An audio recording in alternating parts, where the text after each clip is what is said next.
Before we dive into Matthew 5, I thought it'd be a good idea just to take a read through of it. And I'm using a version that most people will not be familiar with, because when you do something like that, it helps you to get to see things that you might not have seen when you were expecting to hear a certain thing. You can find this version over here at the Hebrew Gospels, and you can read about who they are and what they do. And we're going to go just straight over here to the translation of Matthew 5. We're going to start right here in Matthew 4:23, because that is what's happening just before we get to Matthew 5. This is Jesus's Hebrew name. So Jesus was searching through all the land of Galilee, preaching in the houses of their assemblies. This would have probably been the synagogues. The report of the heavenly kingdom, and healing all of the diseases, the strange ones, Satan-possessed ones, and moon-sick ones, and disabled ones. Yes, he healed them. And many people came after him from the land of Galilee, the Decapolis, and Jerusalem, and the land of Judah, and from beyond the Jordan Valley.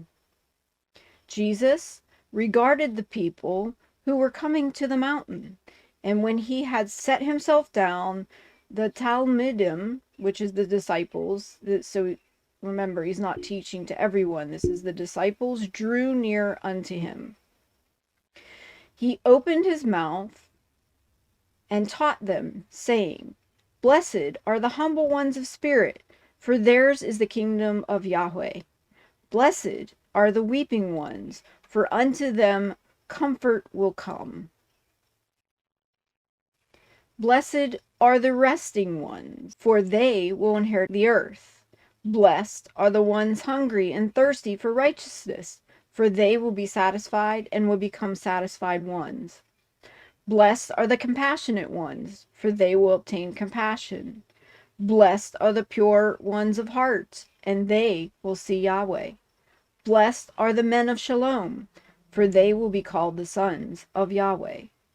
Blessed are those who bear the persecutions because of righteousness, for theirs will be the heavenly kingdom. Blessed ones you will be when the men curse you and persecute you and say all kinds of evil things against you and lie because of me. Shout with joy, your wages are great in the heavens, for so they persecuted the prophets who were before you. And it happened furthermore that Jesus said unto his Talmud disciples, You are the instruction of the world.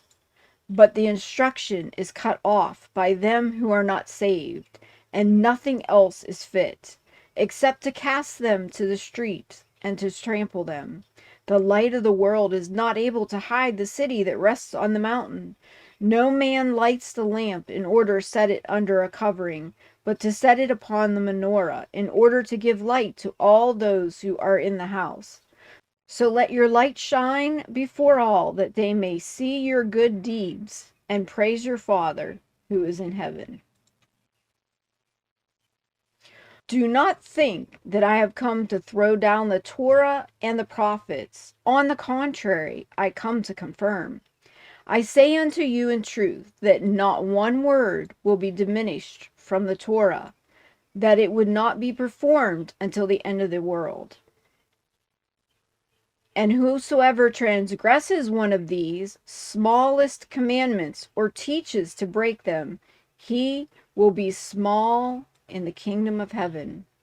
On the contrary, whoever teaches it and carries it out, great will he be in the kingdom of heaven.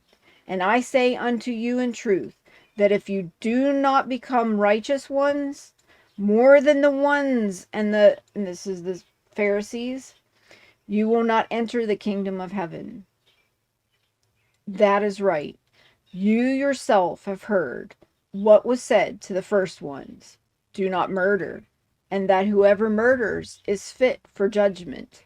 And I say unto you that whosoever hates his brother, he is fit for judgment.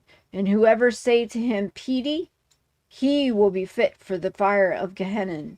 And in this case, you will come to willingly offer your free willing offering, and you remember that you sinned against your brother. Leave your free will offering before the altar, and go first to make peace with your brother. And afterwards, you may return to willingly offer your free will offering. And when you are on the way, you must fulfill the will of your adversary, that he does not deliver you into the hand of the judge, and the judge deliver you into the hand of his servant, and you be put in prison. Truly, you will not depart from there until your fulfillment, even if the guilt be small. Jesus said to the disciples, you yourselves have heard that the old Torah said, you must not commit adultery. And I say to you that every man that looks at a woman and desires her in his heart, he already performed adultery. Surely, if your right eye offends, take it out and remove it far from you. For it is better for you that one member perishes than for all the body to be punished. And if your right hand offends, cut it off and remove it far from you. For it is more appropriate to you that one member perish than for all the body to be punished forever. Moreover, Jesus said to his disciples, the Torah says, he who divorces his wife must give her a letter of divorcement. And I say to you that every man who divorces his wife, if not in the time of her adultery, he performs adultery. Moreover, you have heard what was said to the elders, you must not cease to perform your oath, but fulfill to El, that's God, what you swore. And I say unto you that a man must not swear by the heavens, because it is the throne of God, and not by the earth, because it is the footstool of his feet, and not by Jerusalem, for it is the city of God.